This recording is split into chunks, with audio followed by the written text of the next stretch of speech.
Hey guys, what do you think about Saito's work on degrowth communism? Are we going to talk about this in today's class? Yes, I'm one of the students for today's class discussion. As far as I understand, for Saito, degrowth is not about eco-dictatorship. It is a conscious ecological planning, focusing on what is really necessary and sustainable, instead of focusing on what is profitable and what is luxurious at today's system. Can you explain it further? Let me explain it to you. Degrowth communism is a concept that merges the principles of degrowth with a vision of communism to address the social-ecological crisis of our time. For Marx's degrowth communism aims to repair the irreparable metabolic rift and to rehabilitate the non-consumerist abundance of the social and natural wealth beyond the Lauderdale paradox through the negation of the negation. Do you think India is ready for degrowth communism? India is not ready for degrowth communism, as the country is currently focused on achieving high-income status through sustained economic growth. India's political landscape is dominated by capitalism. Its communist parties have a minimal presence in government, and there is strong national aspiration to become a developed nation. I have heard that there is a slum called Dharavi in India, and because of that the climate is getting affected. Mumbai, Dharavi is one of the largest slums in the world, serves as home to over 1 million people, spread over 557 acres of land. It is also one of the most densely populated areas in the world. Oh, so what about their health? Pollution in Dharavi severely affects residents' lives through chronic respiratory illness like asthma, tuberculosis, and increased susceptibility to infectious diseases due to contaminated water and air. Can you give another example? Yes, for example, Delhi, the capital city of India, is frequently ranked among the most polluted cities in India, and in some reports, as the most polluted major city in the world. But why isn't the government taking any action? Don't they realize how much the climate is affecting human life and the earth?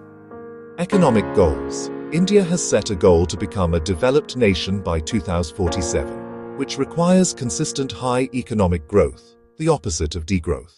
Saito sees degrowth communism as a system to combat climate crisis by prioritizing ecological sustainability and human needs over capitalist growth. I understand what you are trying to say, but India is living 50 years behind compared to China or America. India has the largest number of people living in poverty in the world, with 234 million poor people. Growth is important for India because it drives economic development, which leads to poverty reduction, higher tax revenues for public services, job creation, and a better quality of life for its large population. According to studies in the vein of Saito's work, to change its climate system, India needs to integrate climate change considerations more effectively into national and municipal development plans, focusing on actions like improving energy efficiency, promoting renewable energy, and reducing emissions through strategies such as carbon capture, storage, and a carbon market.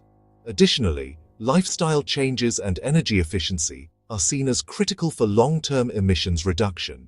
Is India taking any measures to reduce climate change? The state government has plans to redevelop Dharavi and transform it into a modern township, complete with proper housing, hospitals and schools. The full Dharavi redevelopment project is estimated to take 7 years. India have set a target of net zero emissions by 2070 and achieving 50% of its energy needs from non-fossil fuels by 2030. Policies included increasing the share of electric vehicles and adopting cleaner fuel standards, international initiatives and collaborations. International Solar Alliance, India co-founded the ISA, which works with member countries to deploy solar energy technologies and secure investment in solar solutions. One sun, one world, one grid. This project aims to build a global grid for solar power transfer, which was jointly launched with the UK and aims to benefit approximately 140 countries. Don't you think it kind of selfish to just think about your own country and not the world?